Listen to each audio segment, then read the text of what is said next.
Mga ka-idol, mag-share nga pala ako sa inyo ng isang online games na scam. Ayan o, si Gili77, scam yan. Nag-deposit ako dyan ng 200 pesos. Nanalo ko ng 10k. Ayan. Tapos, ang sabi niya, hindi daw mawi-withdraw hanggat hindi daw nagiging VIP 1. Kailangan mag-deposit ka ng 800 pesos para makapag-withdraw ka. Kailangan pa ba yun? Ang alam ko hindi, kahit magkano pwede kang makapag-withdraw sa mga lehitimong online games. Pero dito kay Gili77, napakalaking scam nito. Huwag nyong i-click to, huwag kayong maglalaro dito. Naku, masayang ang pera nyo, katulad nyo sa akin.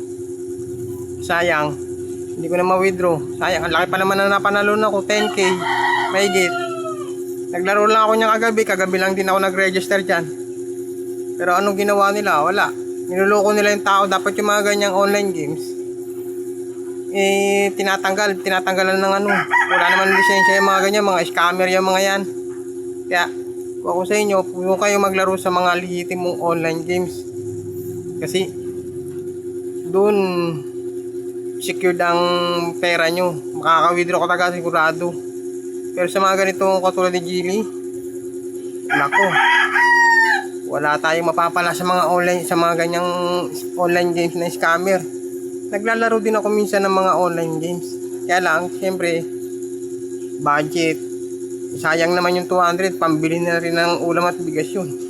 Nilaro ko, nagbaka sakali, kasi maganda ang bigayan eh. At isa pa pala, dito kay Gili, magandang welcome bonus niya. Tsaka yung daily check-in mo, ang laki nang ibinibigay, kaya talaga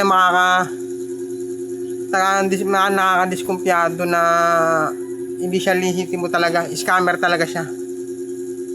Kaya ingat kayo dyan kay Gili, mga ka-idol, mga ka-online gamers, mga ka-online game.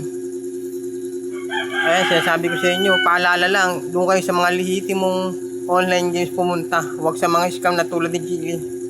Paalala lang sa inyo, kasi wala kayong mapapala, sayang lang ang pera, diba? Sabi nga nung iba dyan, doon ka na sa lihitimo, huwag sa mga scammer, kasi ang kukunin lang ang pera mo, hindi ka panalunin ka man, hindi nila ibibigay yung pera mo, kasi ang dami nilang kondisyon na ibinibigay bago mo ma-withdraw. Bakit kasi naglilitawan yung mga ganyang online na scammer na yan, no? Ang hirap-hirap na nga ng buhay, ganyan pag ginagawa nila. O paano?